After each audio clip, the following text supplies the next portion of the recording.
Okay, let me see if my, is it okay now? Yeah. Better, so I'll come near and speak. Yeah.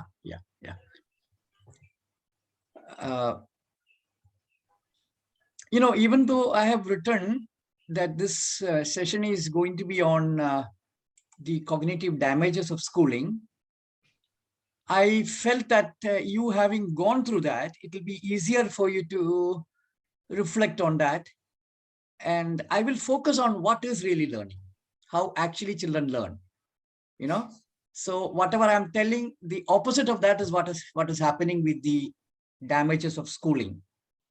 And I will do a little bit of a fast, presentation, because I would like to give you 10-15 minutes to kind of, ask questions or reflect on what I'm telling. So I will do a quick presentation basically. And one thing that I want to tell you is that I completely stopped reading, and that rewired my cognitive system. This is very important to understand, that when you go through the process of schooling, your brain rewires to understand the word ready-made knowledge rather than creation of knowledge. I hope this has to be very clearly understood, that we are biologically equipped to create knowledge. But our whole modern education completely disregards this and turns us into analyzers of secondhand information. So and which also means that we are all damaged in some sense, even to understand, even at the realm of understanding itself, things can go wrong, because we are trained to understand, not even understand, to agree what authority says. Our whole brain is structured to engage with the word, engage with the written word, and to store it. So what I'm trying to say is that whatever I'm showing you, unless there is a deep level of understanding, don't agree with it. Because understanding doesn't take time. If you're thinking and understanding, then there is something problem with it. But whatever I'm telling you is something that you all implicitly know, but for the time being forgotten, because it has been overlaid with another kind of information. Right? So my presentation will start with this little introduction.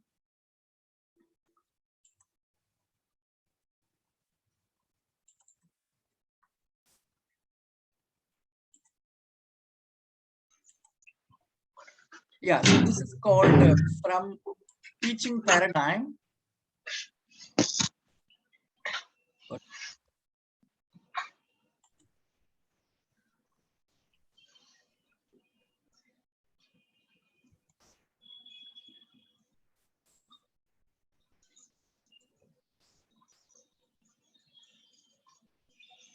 Yeah. And suddenly the computer got stuck.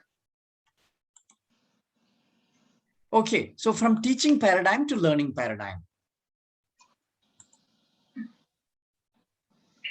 Right?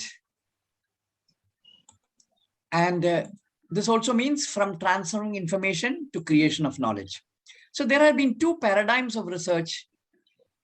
One is how to teach children. This whole modern understanding of children is based on how to teach. And my research has been how children learn. So naturally, there is a completely different kind of approach. The first one is deficit syndrome, meaning you start with the assumption that children need to be taught. I begin with the assumption that children are learning already. So there is a completely two approaches to this thing. And the kind of questions we ask, that will dictate all the answers. And also the next question that you come.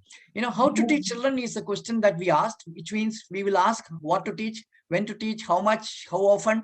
So the whole modern educational paradigm is based on these kind of questions. What kind of pedagogy, where to teach, what kind of schools.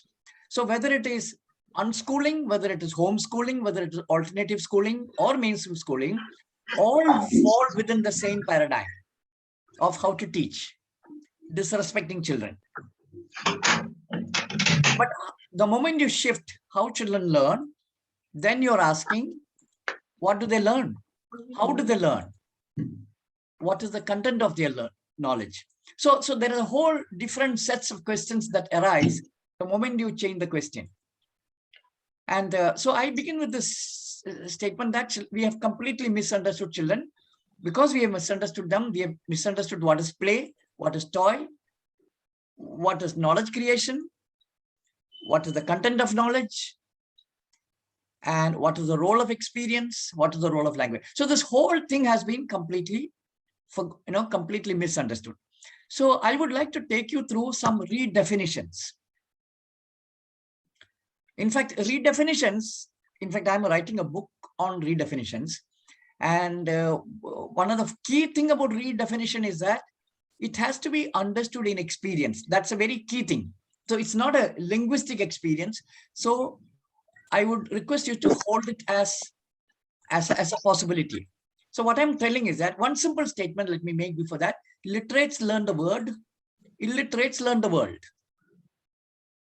Which means that the kind of tools, equipment, everything that we develop is for learning the word for the literates, and for illiterates, completely different sets of, tools and systems fall in place when, because of the content is completely different. So in my understanding, learning is a choiceless activity like breathing. If your senses are functioning, you are not choosing how the senses will function, because the true learning is connected with your senses. And learning means, in the context of natural learning means to uncover the unknown and to create knowledge. So this uncovering the unknown and creation of knowledge is a fundamental basis of learning process that I'm talking about, which is natural, which is what children are doing all the time till we destroy it. And learning process is basically a two-way process, because when you learn the word will equip you, cognitively rewire you to understand the word. And when you learn the world will then equip you, meaning awaken your senses, and many things like that happen, and it will change you, which means that basically learning is a two-way process. What you learn in turn shapes your beingness. So let me just take you through one small video of what I mean by creation of knowledge.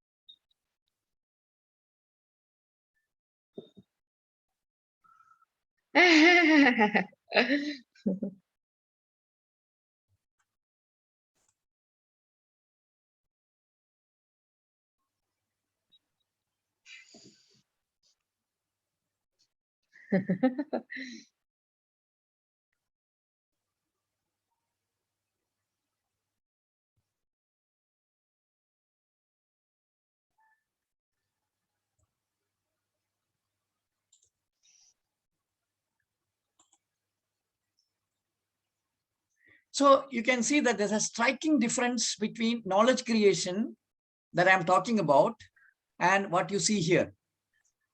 Because in schools, there's no concept at all about knowledge creation. So I will not show you the whole video for the lack of time. And creativity, again, it actually means uncovering the unknown. It's a response to the unknown. Unlike what modern assumptions about creativity. First, it is connected, we connected with art and all that kind of stuff. Otherwise, it is about permutation combination of what is known. That is not creativity at all. And curiosity is life-given. It is not something that you have to do to the child. And it is something that every being has. So it's not a human, limited to human beings. All living beings are curious beings. Without curiosity and learning, life cannot sustain. And questioning, again, in our understanding, questioning is related to language, but for children and in natural life, it is not. Whatever action that you take is a result of a question and an answer combined together. Play, again, is totally misunderstood. Playfulness is a quality embedded in the child, which means every act is turned into play. So in this case, child has taken a bite of a coconut piece.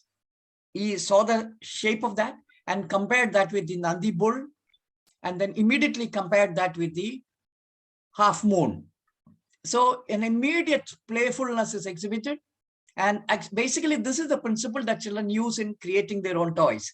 Children create their own toys, and so this is the principle that they use because they find some similarity in the object they want to use as props.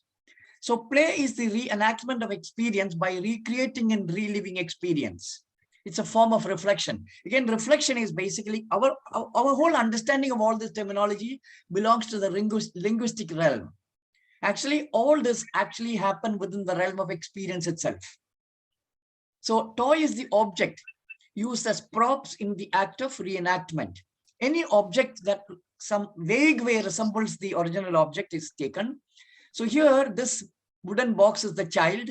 The same wooden box became a vehicle, and the same wooden box was used for city. So, so there is a total process orientation when children are engaging with the world. So ready-made toys are more dangerous than schools, actually, primarily because there is no idea of toy at all. That's the main thing. Toy is a process. And here the body is the toy itself. The child has used his fingers, palm as a mobile phone. And you can see umpteen number of examples in this. The body is used as vehicle. So many things that children do, which means that it is the reenactment of experience. And here he is just using nature as toy. Whatever is available, what you see, immediately that they use it and turn it into their play. Look at this, a wooden piece is turned into a vehicle. This is eatables, put in the finger. So imagination is also completely misunderstood because for us, imagination is again in the realm of language. And in fact, by reading, we are only imagining all the time. Actual imagination is when children imagine things like this. Here, the child is imagining these stones as their child. So children do not need dolls.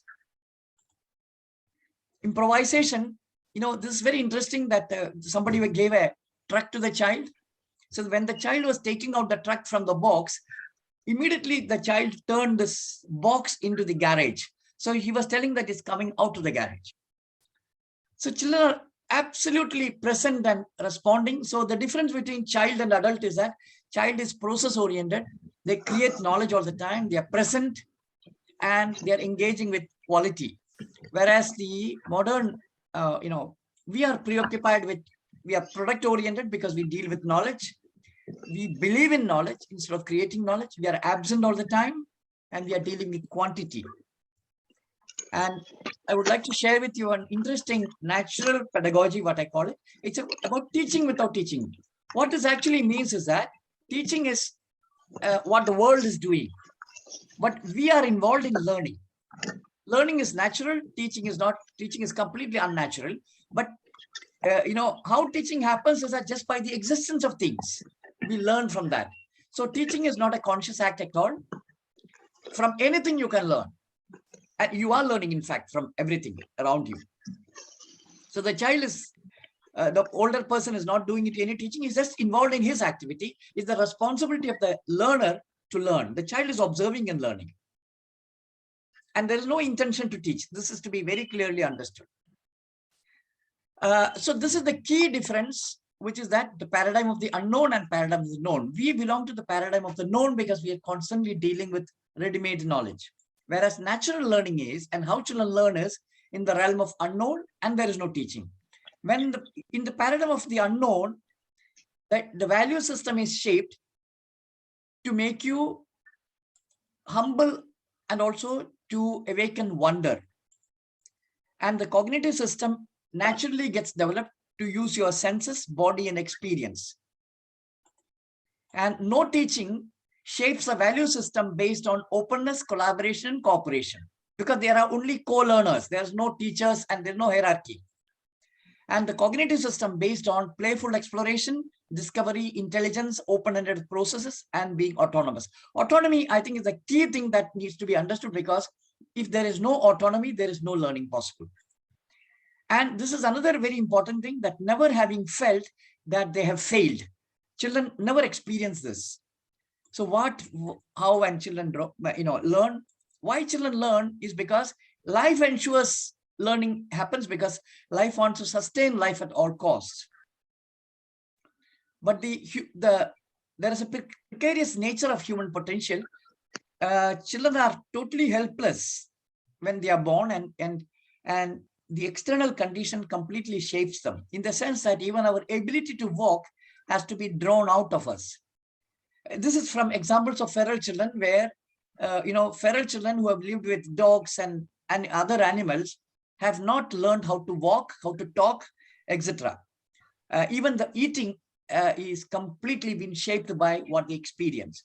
So we are taking for granted that what we are is what we will become. No, it has to be drawn out by the context, actually. So basically, context and conditions is really all that matters.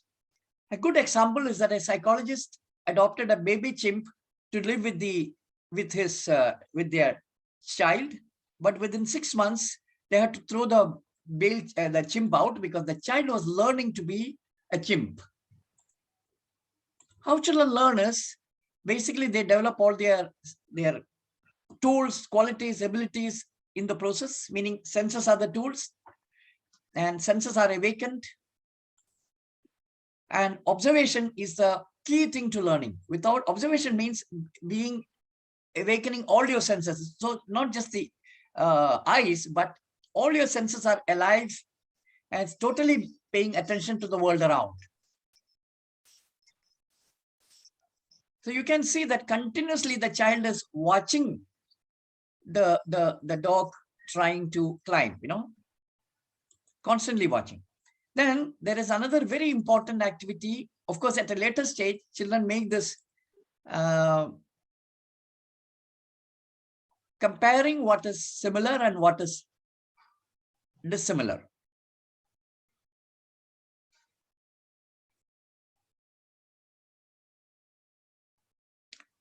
What I'm really afraid is that when educators see this, they will again turn this into a teaching material, and they will completely kill the whole spirit of what is true learning, actually. I hope the educators don't do this murder. Children are biologically equipped to learn. So take the child's blessing. Bless all these people. Thank you. I hope they will learn about learning. So what children learn is the actual context of their life. Again, this is not a choice. Whatever they experience, they will learn. And in that, of course, there are objects, processes, social processes, natural events, everything the child is experiencing, the child will imbibe. So the first thing a child learns is to be the mother, is to take care. I'm sure all of you must have experienced this. When you feed the child, it will feed you back. So this is what the child absorbs. When you teach the child will learn to teach. This is the tragedy that teachers don't understand. Whatever we are is what we teach the child. And what of the world is the child learning? The child learns the form, function, process, because this is the characteristics of the world around, which means another thing is that children experience the whole and explore the parts. And integration happens naturally. What I mean by form is what something looks like. I'm sure all of you must have done this.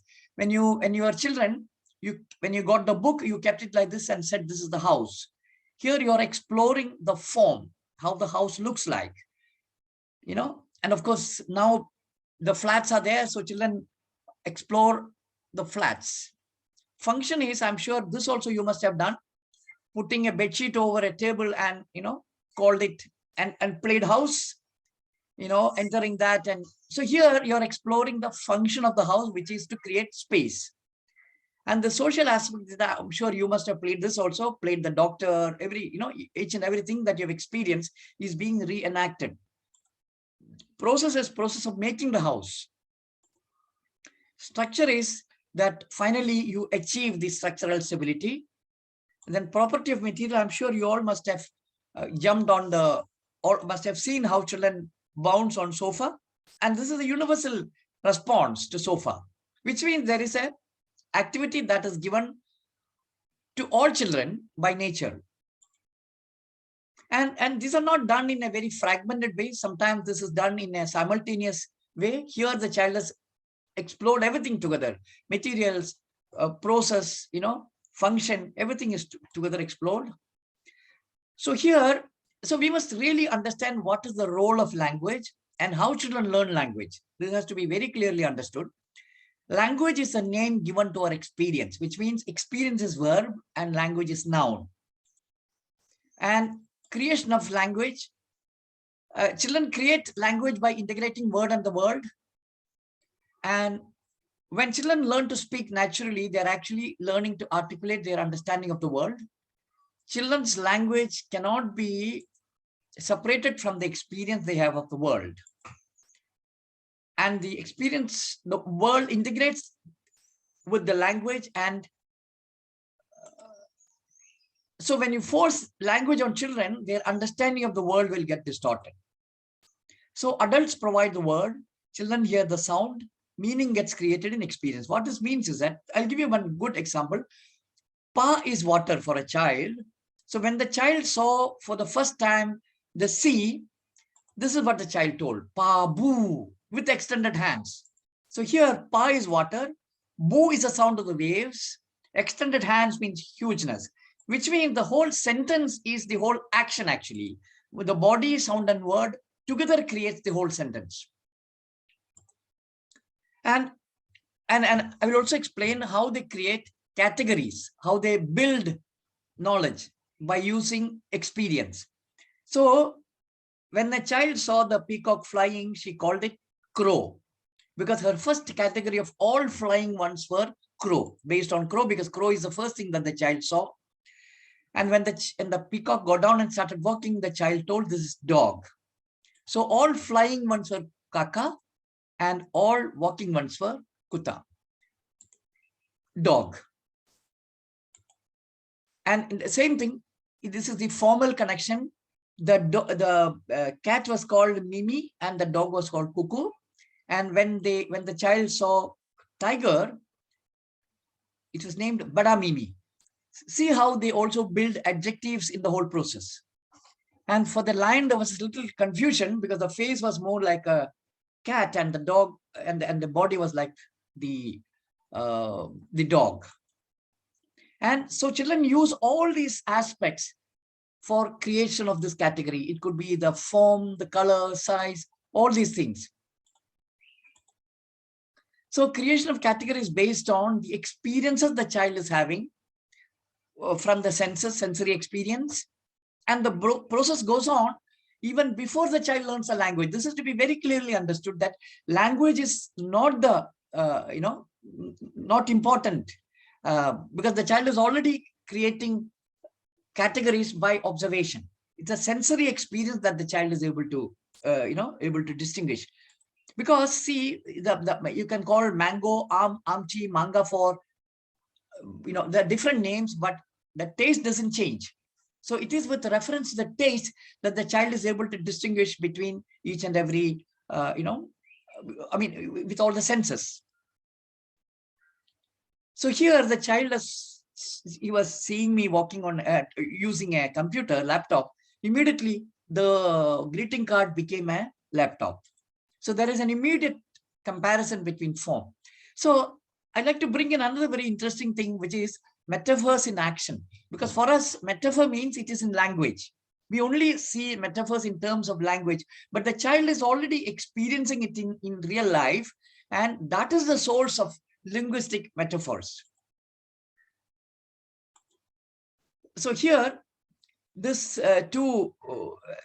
this pieces, mother and father, it's a comparative size. Then she laid it down and told that they are sleeping now. So this is a very important thing to understand, how actually children create their cognitive foundation and how we destroy it. So when children are born, they are born with inherent qualities. And then with the sensory inputs is the first thing without the words. Even word is used as sound. And then they connect the sensory input with the words. When you give a word, they connect that. And then, nouns become pronoun in the whole process. Because imagination happens. Inferential inputs, they learn to infer, then they learn in abstraction, and then they begin to have conceptual understanding. But what we do is that we begin through our schools and teaching, we straight away start with conceptual words. But for us, for children, they are not conceptual words, they are words, meaningless words, which they begin to slowly, make some kind of connection. So the beginning of distortion is when adults provide meaning itself. And in the process, the body and experience is completely removed. Conceptual language is input, and then the mind then begins to live in a linguistic world. This is what is happening to the educated adult. Now, knowledge creation is one thing we must understand, is that all knowledge is within us. We implicitly know grammar. That is why we are able to speak, but we have not learned grammar. So with a metacognitive awareness, we will be able to decode by paying attention to how we speak and how others are speaking and recognizing the patterns. So this is an area that needs a very important work, that how to make what is implicit explicit, which also means that we are embodied with knowledge. Physics, mathematics, value system, everything we know intuitively. And we also have a cognitive schema, which means there is a system within which we are trying to understand the world. And the paradox of modernity or modern education, let me just talk about that now. And you see, the whole modern education has been that there is inputs, which is linguistic data. And of course, we tag it by the various names, physics, mathematics, and all that. So it's based on inputs. Then we measure the outputs, and then we grade them into IITs and MITs and different places. That's the grading possible. So the whole system is developed based on how to teach children. We have ready-made data which is given to the child. But now with the coming of artificial intelligence, we are now thinking of a different system, but system based on how the AI will teach. And now the teacher's role is to assist the AI to teach. And but the same top-down approach, because we are going with ready-made knowledge, and more alienation from life processes is what is going to happen. And this is a result of the same continuation of how to teach children.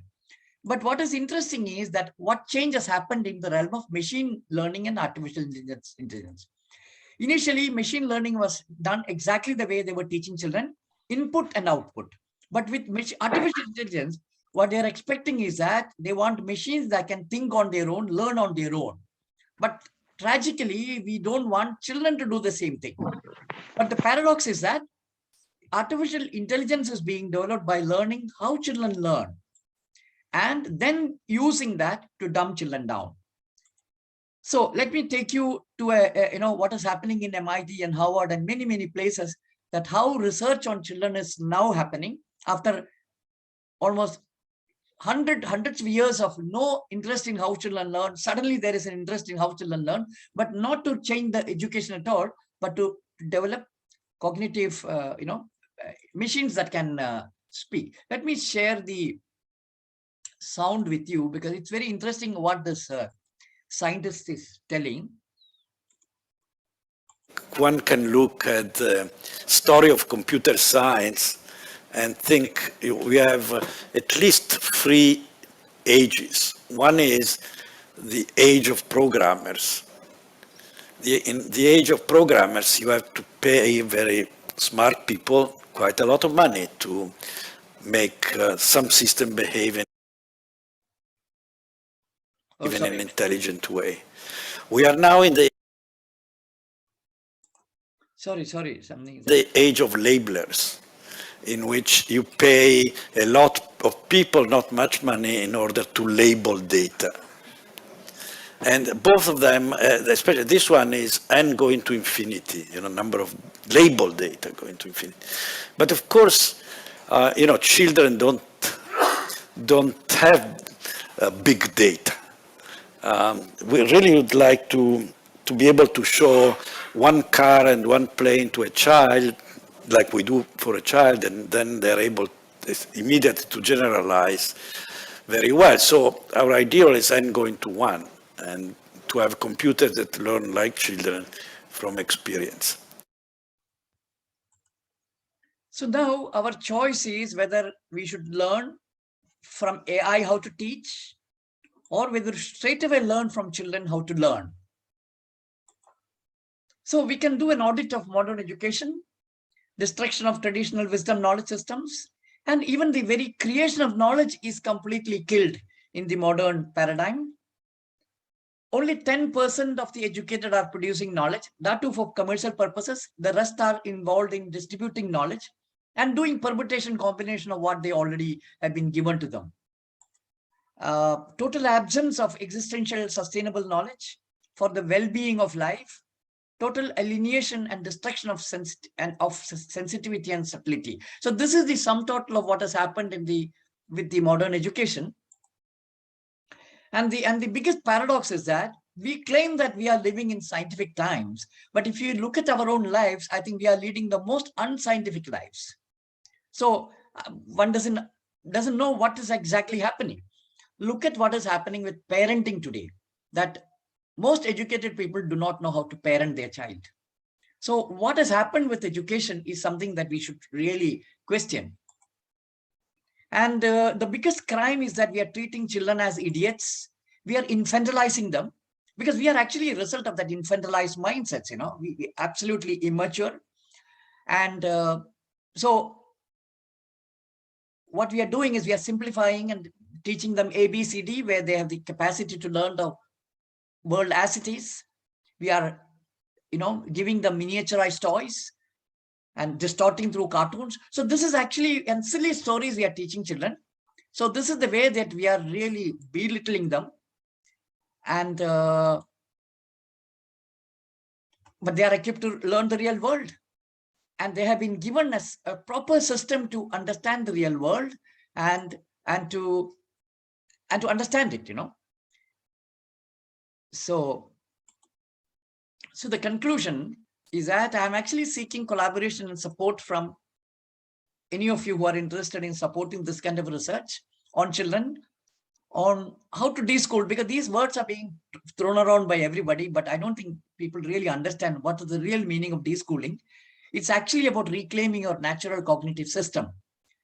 But the thing is that today, we are so good everybody is forced into marketing that truth has no value. It's about how to sell. That's all. Whatever you have, that's good enough. That's the whole idea.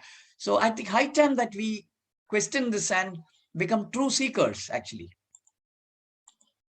And so the whole question is, how do we become from conditioning? How do we move into awakening?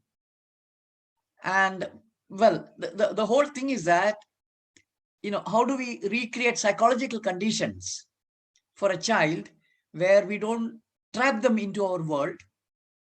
Well, this is what we do by use of various words, how we trap them and how we make them psychologically and physically dependent, and through products, how we shift their attention from real world to the, the miniaturized consumeristic world.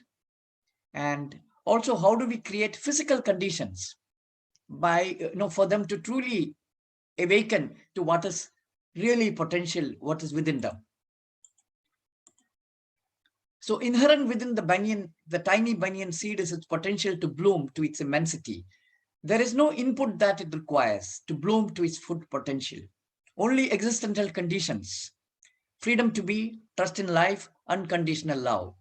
And this is exactly what you need to give to children, and also give to yourself for reclaiming what you have already lost. So this is my foundation, Existential Knowledge Foundation, ekfoundation.in. This is the email that you can use if you want to connect. And I've quickly finished this presentation so that we have some time to, how do I even, oh my God.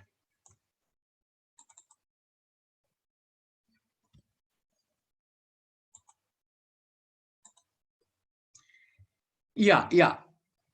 I have quickly finished this because then we can have some time to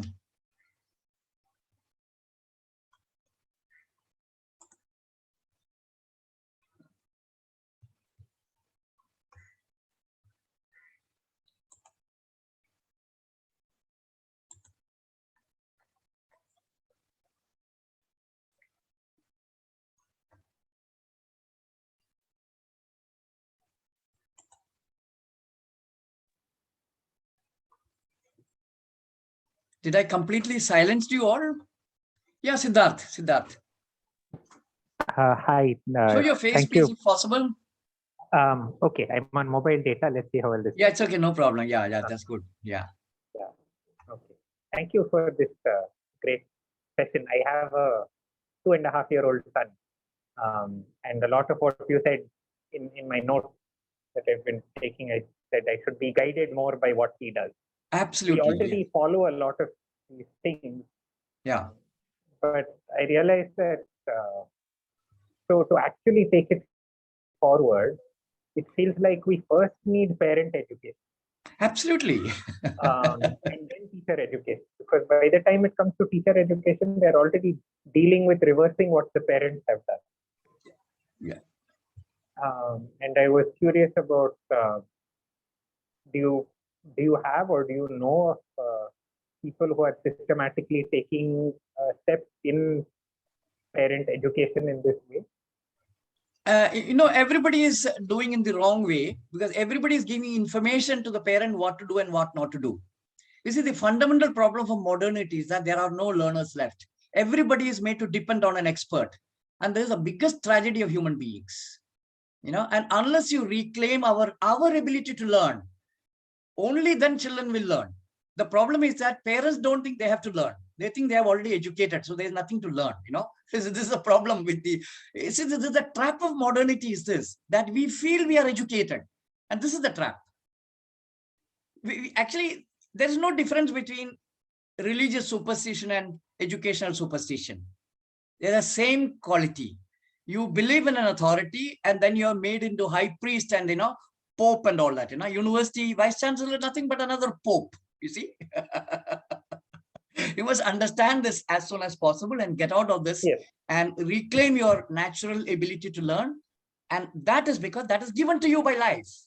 That's given to you by life. Please understand this. So Siddharth, it is very important that, since you're doing documentation, it's very important, please connect. And, more and more people should observe children, document, but without disturbing them, without making them aware that we are, In fact, I didn't tell you that I have thousands of videos on children. And this started in 1990 onwards. I have been documenting children. And by chance, I realized that this is fundamentally a biological quality, and which is to do with understanding real life, So thank you for connecting, and I hope we can, continue this, Siddharth. Yes, thanks. Yeah. Good evening, sir. Yeah, good evening. My name is Vidya. Yeah. And I'm a mother of a 7.5-year-old girl.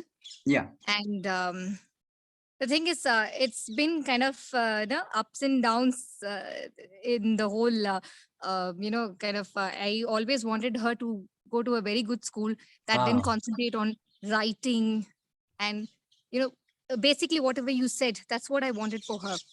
But, I had no idea how to go about it. To put it in a simple way, when we buy a car or we buy any machine or anything, we try to learn how to work with it, how to maintain it, but not when we, want to become a parent. We don't learn. I did not. All I knew was you have to teach the child something, put her in the school, give her lots of love, care. That's it. But now, after my experience with certain schools, I started getting a feeling that she's not getting enough. She's not on the right track. And no, actually, madam, I think you are not on the right track. The child is not the problem. Very true. Very so true. don't let's not talk about the child. I'm sorry. See, the problem is that when we look for good schools, we are again on the wrong track. You see, my brother's son did not go to school for 12 years. And we looked for a good school. My definition of a good school is a school where teachers don't teach. We looked for a government school those days. Now government schools also have started teaching. We looked for a government school where teachers don't come. So children have fantastic freedom. So my definition of a good school is where teachers don't care, teachers don't come. So children have far more freedom, but you are looking for a school that pretends to be good school, so it's a bad choice actually. It's The first thing we must understand how schools are, however good the school is. In fact, you see, it's actually, I tell you that, alternative schools are far more dangerous because we assume that they are good. This is where the problem arises. So when you look for a school, so-called, Montessori or Waldorf, we are trapped thinking that these are good schools. They are even worse because we are trapped into believing that they are doing good. See, none of the schools respect children's autonomy, that children are capable of learning. The fact that there is a school itself is a damage to a child, because the child is, by birth, the child is learning all the time. Then you are telling this child that go to school and learn, then you are denying the child's fundamental, then it is doubting. That's one of the main reasons, sir. Now I'm kind of into research, and I've stopped her classes online because I decided the way, I'm sorry, I must have said it in the wrong way. Yeah. As a parent, as a mother, was on a wrong track. Yeah. So I've been doing some research on homeschooling. Then I got to know about unschooling. Yeah, all these are silly, madam, all these are silly terms. Don't do all this. Observe your child. What research are you doing? Some silly book reading, na? I tell you what you should do. Just observe your child. Respect the child. Go about it. Just respecting, that's all. Drop your ego that you are better than the child, that you know better than the child. The problem is our ego. We assume that we are better. In fact, I tell you, when I started living with rural tribal people, because see, this is the same behavior we have with children, the same behavior we have with rural tribal people. We treat them as illiterates, idiots, poor, that's how we treat them. Luckily, when I went there, I realized the story is reverse. I have to reverse the story. I have to learn from them. So unless you learn how to drop your ego and be a true learner, no possibility. And if you read more, especially what are you going to read? Some books written by some Western researcher, no. Where is the research on how children learn? If you can show me that, I agree with you. There is no research on how children learn. So drop your research. A way, so that's why I'm asking you how to go about, I'm going to only one question, only one thing. Yeah. Learn from your child. That's all. Drop your ego. There's no other thing. You see, when I adopted a child, I used 3 rules. Never say no to her. But now she is 7-year-old. She is too old to follow these rules. You have to do a complete deschooling first, yourself and the child. When I got the child, when I adopted, she was just hardly 1 or 2 months. So I followed 3 rules. Never say no to her. Always follow her, which means no feeding, no forcing her to sleep, no forcing of any kind. She will eat what she wants, when she wants. Third thing is that don't lie to children, because this is a rampant thing that we do. We think it's very innocent. No, you are teaching everything to the child by your lie. Be absolutely honest to a child. Do you like to be lied on? When somebody lied to you, do you like? The same thing, no, apply the same rules. If somebody tells you, don't do this, would you be happy? No, you will never be. So don't exactly use the same rules that is applicable to you. Archana, please. Archana? Yeah. Thank you. So I have gone, my daughter is 6.5 now. So I have gone through this journey of leaving the mainstream school, and so like I was sure that I will never put her in the mainstream school. This I was sure. Then I thought that let me try Waldorf schooling. So I got into Waldorf training and everything I got. I liked it. Everything was good. I even started the school also here. But then ultimately within few months, I could understand that I'm making the same course for all 20 children of the class. So ultimately they are not doing anything that they want to do. They are doing what I want them to do. So, so now from there, I got into homeschooling. Then I thought I'll teach her now. Okay, now she was around 2.5, 3 at that time. I thought we will do homeschooling, no Waldorf, nothing. Then within a day or two, I realized that she is not sitting or not learning anything with me. Then I thought, okay, leave her, no homeschooling, we will unschool. So from we will not teach her anything, and then we will see how she moves every day. So now we came out of all unschooling, homeschooling, everything. So now every morning, mostly she wakes up with her own agenda. She has her own plan that, okay, today my doll has to go for park walking. Today, I will take my doll for swimming. Today, I will take my doll for camping in mountains. Okay. So this is the only agenda she has for a day. But why doll? Why did you? That is even more dangerous than your school. No, a doll is not exactly the doll. I mean, she makes anything. So clarify that. Clarify that. Yeah. And small stones and papers. Laptop of a small paper she'll cut and bend it and make a laptop. Yeah. So those kind of things. And helmet. Very interesting. Helmet she has kept. That is a den. That is lion's den helmet. So sometimes it becomes a camping tent. So this is how now she has still not started reading, writing. Yeah. Please, Archana, please document these things and carefully, because there is not hardly anybody doing this kind of proper study on children. It's very important that parents come together and document this for others. See, one of the biggest problem I'm finding is that we are all absolutely selfish. We are only interested in our children. And you are teaching children selfishness through this. You must be interested in child as a being, not your child. If that is the case, then we are completely lost this life. Please understand, children by nature are not selfish. Children are not possessive. We are teaching them possessiveness and selfishness. They don't belong to any of these categories. Yes. So it's very important that we expand and do this service for life. It's very important. There's hardly anybody doing this. Yeah. So even I think, sorry, I think we shouldn't discuss too much about our child. Let's get into a bit more general things. I think that is more important. There's so many people here. I think we should get into more generalized discussion rather than individual, my child kind of thing.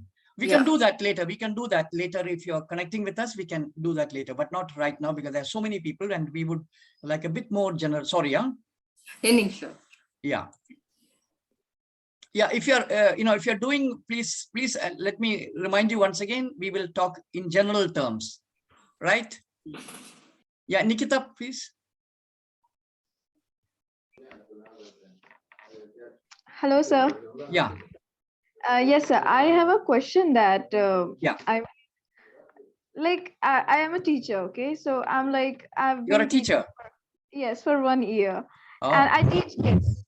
So it's been a nice experience for me. But there is one thing. I have two. What do you mean by nice experience? That you're enjoying, is it? Yes, I am enjoying. What about children? They're enjoying too. They say that they miss me when I'm on leave, actually. Okay. Tell. Yes.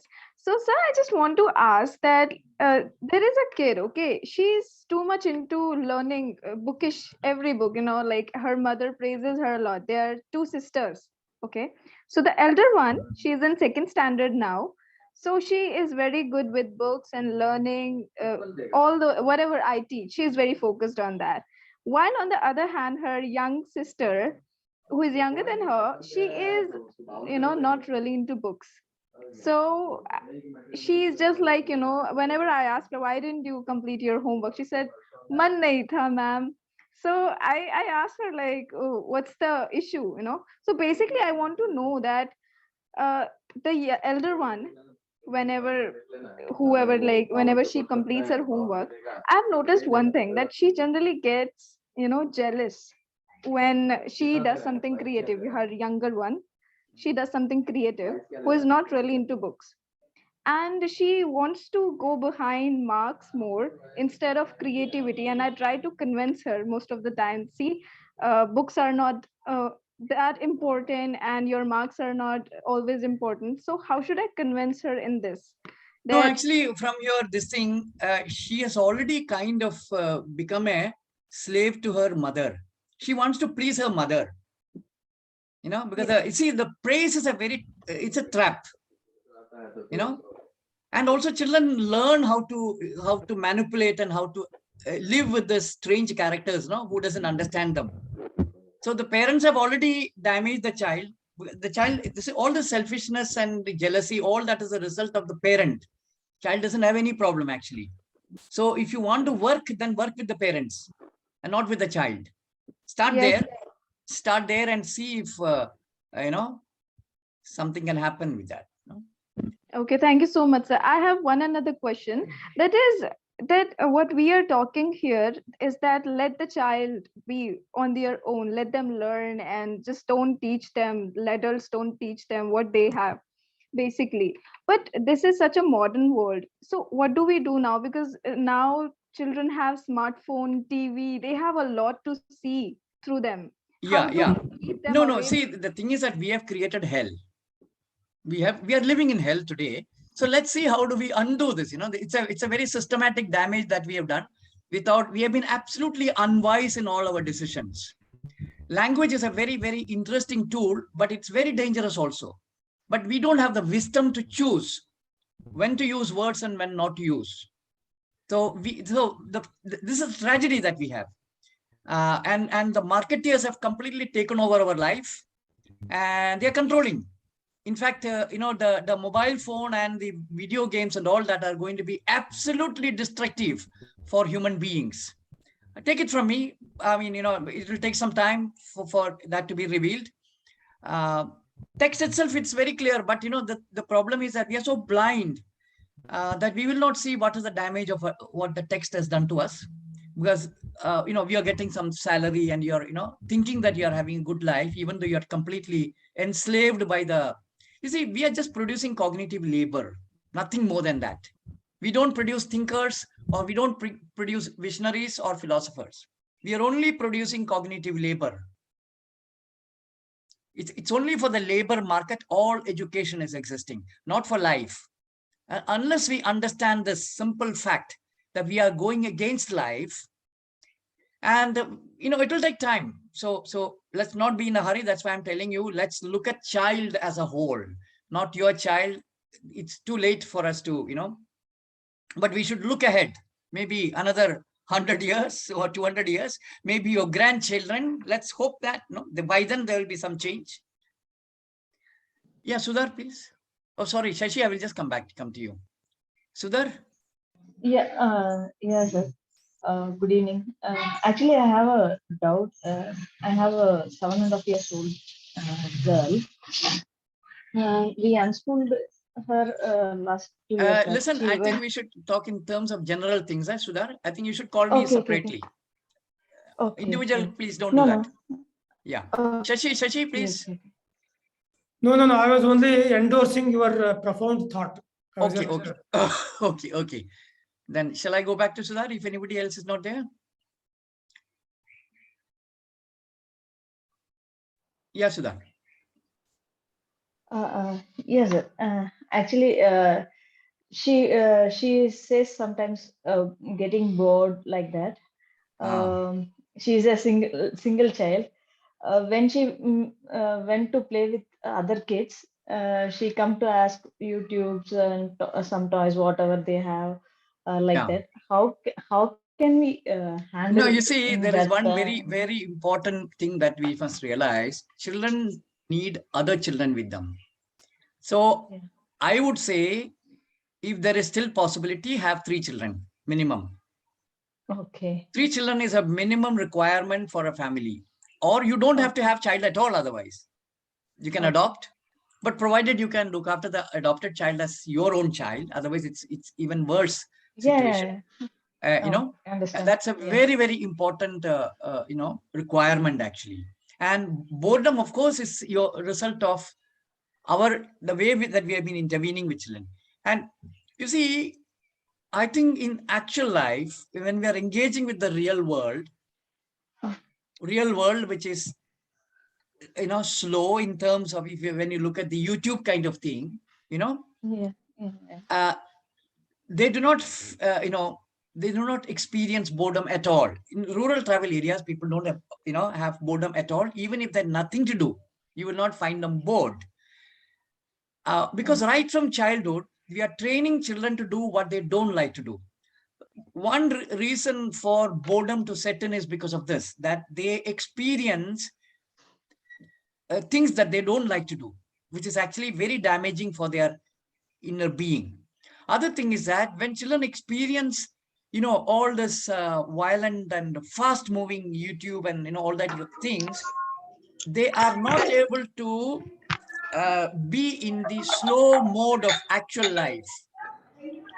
You understand? Yeah, yeah, understand. The whole movement that you see in a Cartoon Network and all that is so fast that is Yes. their system is now attuned to that kind of speed. You're not able to match with that, this kind of this thing. So it's very important that, I see, as far as possible, please, at least for 4-5 years, don't expose children to all this third-rate mediums. Let them see the world. The world is beautiful. World is fantastic. Children, you just allow a child to observe some ants. They can live their whole, so many hours just observing ants. Anything for that matter. Anything for that matter. If you don't interfere, they know how to look after themselves. They know how to entertain themselves. Don't take responsibility for entertaining them. This is the problem that we are doing. That we are taking the responsibility. Please don't do that. Even any smallest thing is interesting to them. Don't force them to eat fast.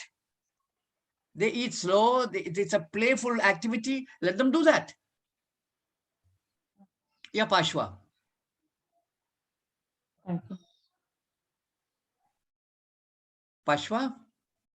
Hello, can you hear me? Yes, please. Hi. So yes, I mean, I'm totally in sync with what you're saying. My question is that, when I look around the world, it seems to be pretty crazy actually in every aspect, whether it's to do with food and culture and values and everything. Yes. And my question is like, I feel children are very similar to sort of indigenous tribes and cultures, which grew up in a very sane way. They had joy, they had presence, they had, organic ways of living and learning. But when, like, say, in Ladakh culture was very much like that. But then when capitalism came in with the road and the cheap goods, and it got corrupted, because that innocence or that wisdom was not conscious. It was just innate in a way. And I feel like children are a bit like that, and it's very easy for them to lose that presence and become corrupted and addicted and so many things, if Yeah. they're exposed to that. So for me, that's the only concern. I have no doubt in the capacity of children to be present and joyful and entertain themselves, because I Yeah. have two kids who do the same. And but this is the question for me with regard to the world and children in general. Actually, Yeah. what is the way to safeguard against that? Yeah. No, I Thank think, you. see, we must realize certain fundamental things experientially, not through language. Our problem is that we are all thinking that through language, if you hear, some change will happen. It's only through true experiences that we can make any transformation to our own selves, Yeah. So actually, when I stopped reading completely, my whole Hmm. cognitive system rewired. Hmm. And usually Yeah. for an educated person, they read, they agree, disagree. Their whole understanding takes place in the realm of language. They use reason to Hmm. conclude. But when I stopped reading completely for Hmm. quite some years, I slowly, my habit of reasoning stopped. My habit related to linguistic cognition and behavior stopped. I began to observe. And as I began to observe, learning began to take place automatically, meaning understanding began to happen automatically. Right. You see, you don't have to make any effort at all. Your senses are doing all the work for you. It's like digestion. You don't have to do any effort. Yeah. Yeah. Exactly like that. Comprehension, understanding is an effortless process. This is what children are doing all the time. So, but it is very important that as we become extremely careful and sensitive to how the world. See, the thing is that now I am able to see through the problems of the modern world.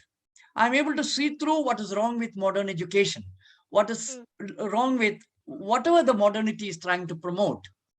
And it is very important that we shift from a linguistic, reasoning oriented engagement to more insightful and intuitive oriented engagement, where it is the life that is telling you what is wrong, not your ego.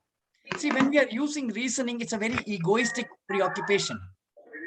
We are life, Yes. actually. And I think we must allow life to function, not our small mind to function. So it's actually a very, very long process, I think, and there has to be more and more people taking part in it. And my request to you, Pashwa, is that don't worry about the outer world. Take care of Okay. yourself. We Okay. are the only one that is responsible to ourselves first and foremost. Once we do that, in that process, we should look after children and other people, because it's a very easy thing to look after other people without addressing the problem within us. This is what most modern people are doing. They want to do social work because they don't want to take responsibility for their own problems. It's very important that we address our own alienation, us as the main problem, treat us from all these problems, and in that process, if possible, let's engage with the outer world. Okay. Yeah, that makes sense. Thank Yeah. you. Yeah. Dinesh, please. Jinan, Yeah. very nice. Like you always start with fundamentals, and it really appeals. My question is, if we develop our children this way, definitely Yes. is the right way. Yes. I see the whole ecosystem, human ecosystem, will alter a day somewhere. Yes. Now, question is, the elders, the parents are developed in some other way, and they have their own survival threats. Yeah. So how to get out of it? What you will give us the tips? No. The parents will have to, you see, the thing is that you have to, you see, I'll tell you my own story. When I was in fourth year engineering, I got thrown out, and I was staying, in a, something compelled me within me to ask certain questions. And at that time, I decided never to work. I am not from a rich family at all. I'm in a lower middle class family, trying, struggling to live. But even then, somehow something within me told me, don't ever work. Don't ever do anything 9-to-5 job that is detrimental to your well-being. So even at that age, somehow, so what I feel is that this inner calling is always calling us out. The inner being is always telling you you are on the wrong track. But what we are doing is that we are always, not hearing that. We are hearing advices, wrong advices from society, and following the society. Society is taking us in the wrong direction. Please let me tell you this. The mainstream society. So the conflict between our inner being wants to live in a certain way and the outer world telling you to go in the wrong way. So this conflict, if you are actually pay little attention to what the inner being is telling you, it's only a matter of some time. Just, water that, let it grow. Then it will protect you. So there is no other way. There's no other solution that, I don't know. I mean, if there is any other solution, and to make you strong. That's what I'm trying to tell you. So I see this is the biggest obstacle to go into the direction what you are saying as the learning way of children. Yeah. Parents' anxieties are something which push the children in that direction. Yeah. But once you realize that, you must stop, no, at least. Yeah. That's the whole thing, actually. You see, when a parent is anxious, they are teaching the child to be anxious. This is to be understood. This is the crucial thing to understand. Whatever you are, you will give that to the child. So if you are happy, if you're, creative, if you're truly a learner, an honest person, that is what you will transfer to the child. So if parents understand this simple thing, that if you're not happy, the child will not be happy. That's an equation, actually. Yeah, and the second thing which I feel we should say is that child will find out his own way of living as he grows this way. That belief has to happen from the parent's side. Yeah. Hi, Red Balloon. I have your name. Thanks, Jinan. Yeah, thank you. Hi. Hi, this is Samar here. Sorry, I'm using my work. Red Balloon. Samar. Okay, Samar. Yeah.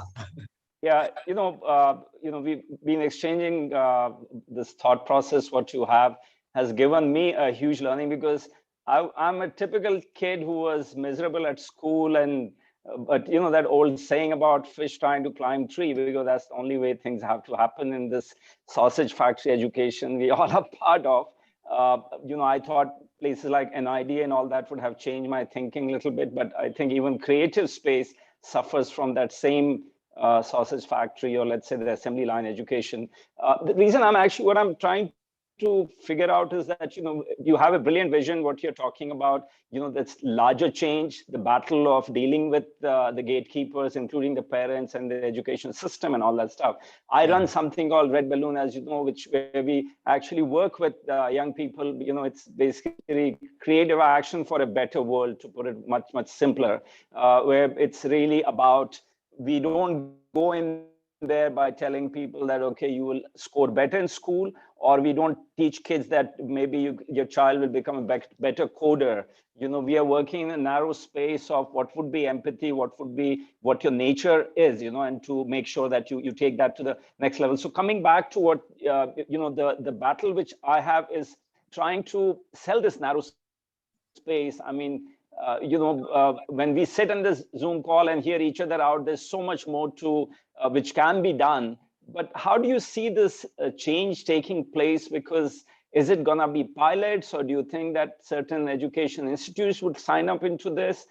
How do you see this? Because it's such a precious thing what you're working on. Yes, Amar. For the last 10, 15 years, I've been trying to contact all the institutions in this country. And I have written to so many cognitive scientists, but not one has replied, actually. No institution has replied or I wanted to establish a learning, center, because I wanted more and more people to do PhD on actually how children learn. And there has been absolutely no response. In fact, even my own effort to set up something has been, because hardly anybody will fund for something like this, because, of course, it's a long-term kind of a thing that, so one continue to struggle, that's all. And one hope that maybe one day, so see, institutions don't even call me, even regular, institutions, because I talk about knowledge creation. And that is something that is, people are really scared of talking about knowledge creation. They are all busy trying to distribute what they know, and what they think they know. It's a whole game. So, well, so this is my... Yeah, no, you're right. I think there's a lot of threat. Yeah. Sorry, continue. Yeah. No. So I myself have been, I have a huge, amount of research that I've done, and I don't know where to even put it, so much of videos, so much of, many books that I've collected, and also a very critical study of what is wrong with Western science, which also people have not done, actually. You see, there are people who are doing decolonization, who are thinking that they are looking at the problem of Western education. They are not, because decolonization also again falls within the framework of colonization, because they are only thinking that if you change the knowledge, then things will be fine. They are not looking at it's actually the process of creation of knowledge that is completely forgotten. They think that if you replace the Western knowledge with Indian knowledge, things will be better. No. It will not be going to be better. It's actually respecting the fact that every one of us are capable of creating knowledge, and it can be, it can be any, it can go to any extent, that it depends on how much effort you want to put in. That's all. See, the fact that we are able to speak our mother tongue without anybody teaching us. In Bangalore slums, children speak about 4 to 5 languages with nobody teaching. So it's only a matter of trying to really, understand this and learn how children learn, and reorganize your space for that to happen, And actually, if you actually look at the greatest scientists, people like Newton, Einstein, and all that, or Edison, they're all doing exactly the kind of things I'm talking about. It's all experience-based education, learning, where people have observed, understood, that is what I was trying to talk about. Implicit knowledge. You see, this whole gravity business is implicitly known to us, no? Grammar is known to us implicitly. So how do we make it explicit? This is the question that we need to ask. What does it require for us to reflect, to understand what is that we should be doing to learn grammar? Because I am speaking grammar very well. I don't have to go and now learn grammar and then learn to speak. If I'm speaking language very well, which means I'm already, grammar is embedded in me. How do I take it out? That's a question we need to ask. Whole knowledge is inside us. Whole knowledge is inside us. Yeah, Shashidhar. Yeah, I just wanted to actually share one very simple but very Thanks. profound experience to support that. Like as I was telling Jinan that I had an opportunity to work with 2 children because of this lockdown. If you just allow them the freedom to think and ask questions, and one of the questions which my child who was sitting with me asked actually is so profounding. He asked one simple question, like all different human beings, they have nose, they have got eyes, they have got like lips, ears, everything same, which is a factor. But he asked, why but still everybody's nose, eyes, lips, face, everything is different. So like I am actually telling like to in a way summary of what you told. Many a times we think they don't know, but if you actually start exploring the answer for that particular question, you get into the most advanced field called genetics, variation, mutation, evolution, and all that. So I'm just trying to basically reinforce what Jinan told. Like most of the knowledge is implicit. The second question sometimes it's very amusing, so-called modern and all things. So my kid used to ask like why people get married, because we used to talk about marriage. So it was very difficult for him, but still I told her they have to live together because if somebody falls ill, other person can support and other things in a most simplistic way. But then the question came like, why don't 2 males marry each other? Like we talk about this so-called latest law and everything, right? So these 2 questions basically suggest that actually they already understand both science and sociology, psychology implicitly. Absolutely. Like, so absolutely. Like, this is the thing I'm talking about, no? Okay, I think, shall I call it a day? Thank you for coming. Kavi, hi. After a long time. Nitin, hi, Nitin. Hi, hi, Jinan. It was wonderful. Thank you. Always enlightening to hear you. Hi, Jinan. Hi, who is that? Yeah, it was very interesting. So much learning again from you. Shikha. Huh. Yeah. Okay. All right, son. I'm actually also doing one on 28th or so on beauty, actually. So if you feel like, do join in. I will send the information through. If anybody has joined without my direct thing, just email, send me an SMS so that I can send that message to you directly.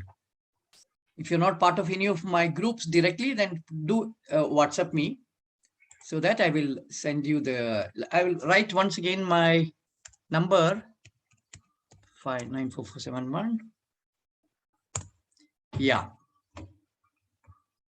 So this number you can pick up and WhatsApp me, then I will send you the detail on the 27th. Yeah. All right, then. Thank you very much. So much.